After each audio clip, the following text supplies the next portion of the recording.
Welcome once again to Breakfast Central. The Presidential Election Petitions Court, sitting in Nigeria's capital, Abuja, has rejected the application for live transmission of proceedings as made by the petitioners in court.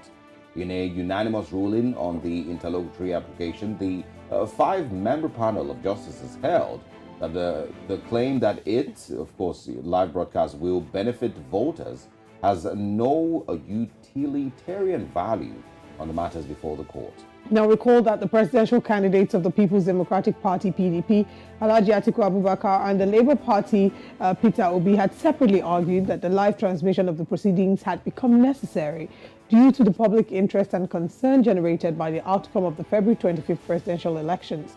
In the lead ruling by the chairman of the panel, Justice Aruna Shamani, I beg your pardon, he held that the applications lacked merit and ought to be dismissed. We're joined this morning by the Executive Director, Center for Journalism, Innovation and Development, CJID, Dr. Tobi Oluwatola. Good morning. Thanks for joining us. Thank you for having me, Osarogie. All right. I'm not sure if this, I can say a lot of Nigerians were disappointed with the ruling yesterday, but I think it's mixed reactions here and there. There are those who also felt it was irrelevant. But let's get your views on the ruling. Do you agree with the court? So I think that we have to really be circumspect in whatever views we hold in this case, because there are merits to both sides of the argument. On the one hand, Section 36 of Nigeria's Constitution says that court proceedings should be made public, which would mean that ideally making something public, the court has no really legal backing for prohibiting recording of a case that is being held in a Nigerian court. However, legal norms around the world, and even in many cases in the US particularly, there is prohibition of cases of court proceedings being recorded live or transmitted, broadcast in any way, as going as far back as 1946, U.S. Criminal Code, and even more recently in California. So around the world, there are court norms that prohibit live recording of court proceedings. Now, why might a court want to prohibit a live recording? There are a few reasons. One is very obviously to protect witnesses and to protect people who come to testify, protect the evidence and things of that nature. So especially when a case is very sensitive and publicly charged, politically charged, there is strong reason to say that witnesses need to be protected because you have a case where you have an election that has been so publicly charged, where people are getting death threats for not supporting certain candidates or for supporting certain candidates. It is only reasonable for the courts to want to protect election officials who have to come testify from being seen by the public and becoming targets of unscrupulous elements in the public who may want to target such people. So because of those norms, and in Nigeria, we don't have very strong witness protection processes in place to make sure that people who come testify are protected adequately. It is only erring on the side of caution not to allow recordings to be made of the proceedings. But also, and in addition, you've also got to realize that in Nigeria, we also have a norm where the judge is the lord of the court. And it is if you want to make a recording without taking the permission of the judge, people even have to take permission of the judge to stand up in the court. So if you want to make a recording without taking permission from the judge, you might be putting yourself at risk of being in contempt of court. And we saw that happen in the Akwa Ibom case with Iniebong Effiong, where the journalist was the judge ordered the journalist to leave the court, and there was a bit of an argument that ended up in the lawyer himself being remanded in court for up to a month. We can cavil back and forth over the justice of that ruling, but the reality remains that as the legal norms in Nigeria today, make the judge the lord of the court, and his word is sort of final. So in this case, I think that as much as the Constitution supports that we publicly see what happens in court, as much as many of us who are very conscious observers of Nigeria's democracy and feel aggrieved by the results of the elections want to see what happens in court, the truth is the merits of shutting it out seems to outweigh the demerits.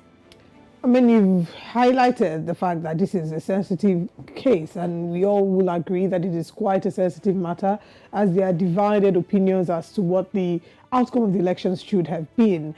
Many people have made references to the conduct of INEC during this entire proceedings so far, and I'd like to get your thoughts. You know, many people have said, of course, that INEC is leaning in favor of the All Progressives Congress. In this case, they had been also strongly opposing the live transmission of these broadcasts. But what are your thoughts on how INEC has conducted itself in the current case at hand? And should INEC even be taking sides? So no, INEC should not be taking sides. INEC is supposed to be an unbiased arbiter of the elections process.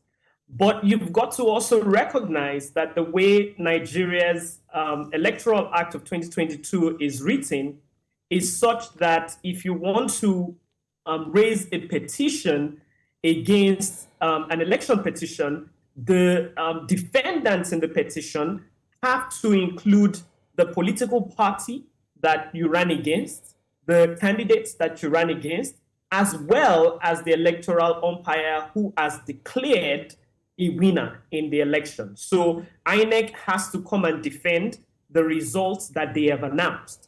So it is not that they are taking sides by their own will. It is that they don't have a choice. They have to come and defend the results that they have announced. To your specific question as to whether or not I think INEC has been a fair judge in their conduct of these elections, I think INEC made one too many mistakes. They made quite a number of mistakes.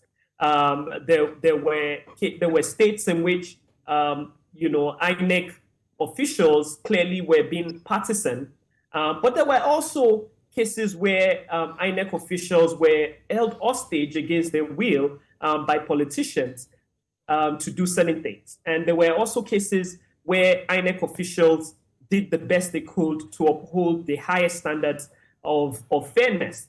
So we've got to be careful not to paint, not to call a dog black just so we can kill it. Yeah, but let me quickly jump in there with the point you just made. If there are cases where, like you've mentioned, INEC officials or staff were held hostage or were bullied by politicians to do their bidding and whatnot, I'm sure we saw a couple more than a few of these cases rather during the elections. But INEC still went ahead to declare results.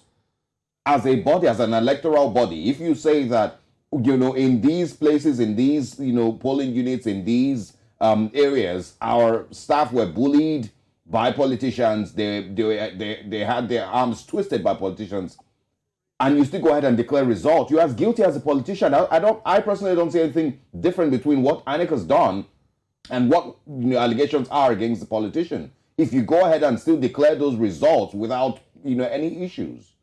And it's pretty much the same thing. If you remember, after the elections, INEC came out to say that some of their ad hoc staff and people that they employed, had problems and, may have, had one or two problems with the results that were delivered. But they still went on to declare those results. So don't you see why, INEC seems to be on the, on the front burner here, with these accusations?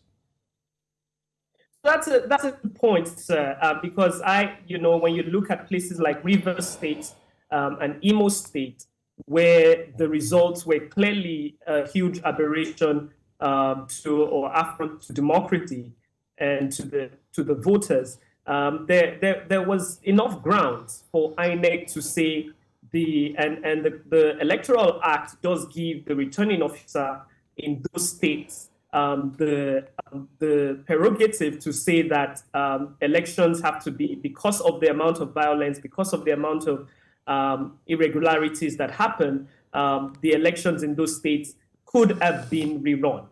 However, the law also gives the right to the electoral returning officer to say to himself that if the results that are in question are not significant enough to alter the outcome of the elections, it does have the right to go ahead and announce the results regardless.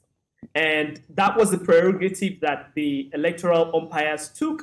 I think the court proceedings will let us know whether or not they were justified to make those judgments. We also have to be careful, have to bear in mind that it's a deep responsibility that you hold when you have to call or not call or annul the results of a presidential election. Presidential elections are very sensitive.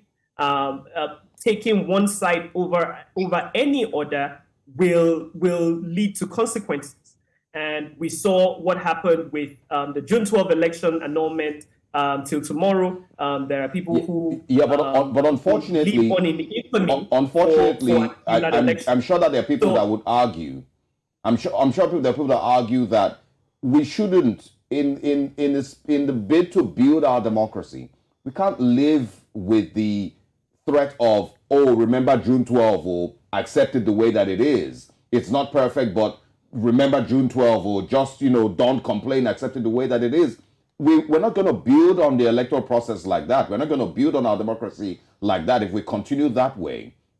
And yes, I understand, it's the INEC official's prerogative to, understand or to declare, result if he doesn't think that those inconsistencies here and there were enough to change the result. But we're still dealing with numbers here. And, INEC will continue to be questioned. If they saw these discrepancies with the results, you and I, I'm sure that you also followed throughout the electoral process, the presidential and, of course, the governorship elections. And we saw a 1,001 of these results that were changed. And if you go ahead and declare results and declare a winner like that, people will continue to raise questions as to the credibility of INEC to carry out a free and fair election. But let's leave INEC out of this, and focus on the petitions tribunal. Do you think that the ruling yesterday, would reduce the amount of faith and trust that Nigerians have in the Presidential Election Petitions Tribunal? 100%. I think Nigerians are not going to be happy, particularly Nigerians who voted against the president-elect. And those Nigerians that voted against the president-elect, unfortunately, are in the majority. So most people are not going to be happy with that ruling and what that means or what that augurs for whether or not the process is going to be transparent and whether or not the process is going to be fair.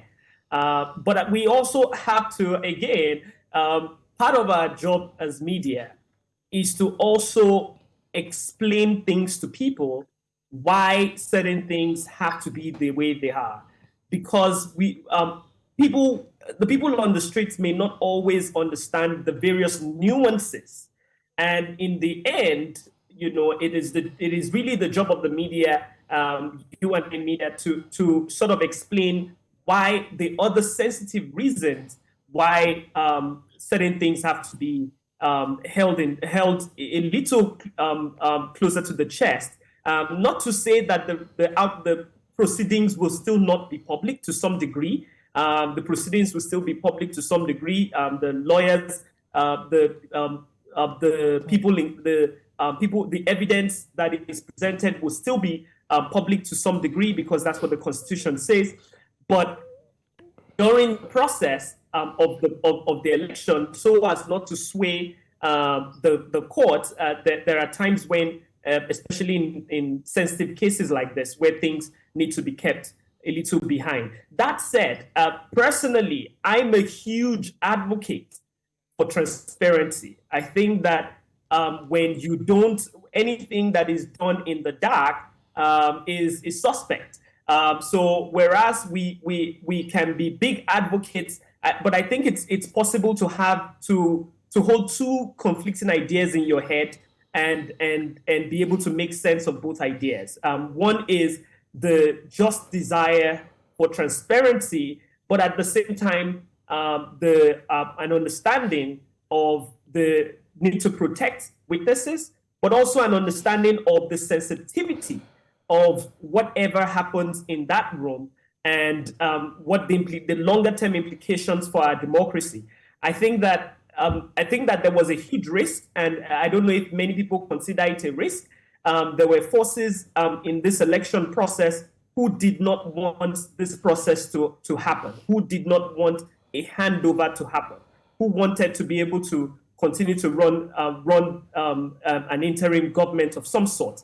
And we've also got to be careful not to play into the hands of such actors. All right. I mean, we have been following this case and we will continue to follow this case. It's interesting to see the different arguments for and against the live transmission. You know, there have been also definitions of what Section 36, subsection 3 of the Constitution actually means in this regard. But the court has held its decision, like you said, it might not be taken well by a number of people, but we do hope that, I always would like to say that justice is not just done, but is seen to be done by a majority of the people who are following up with this. Thank you so much for joining us this morning. You're welcome, Olive. And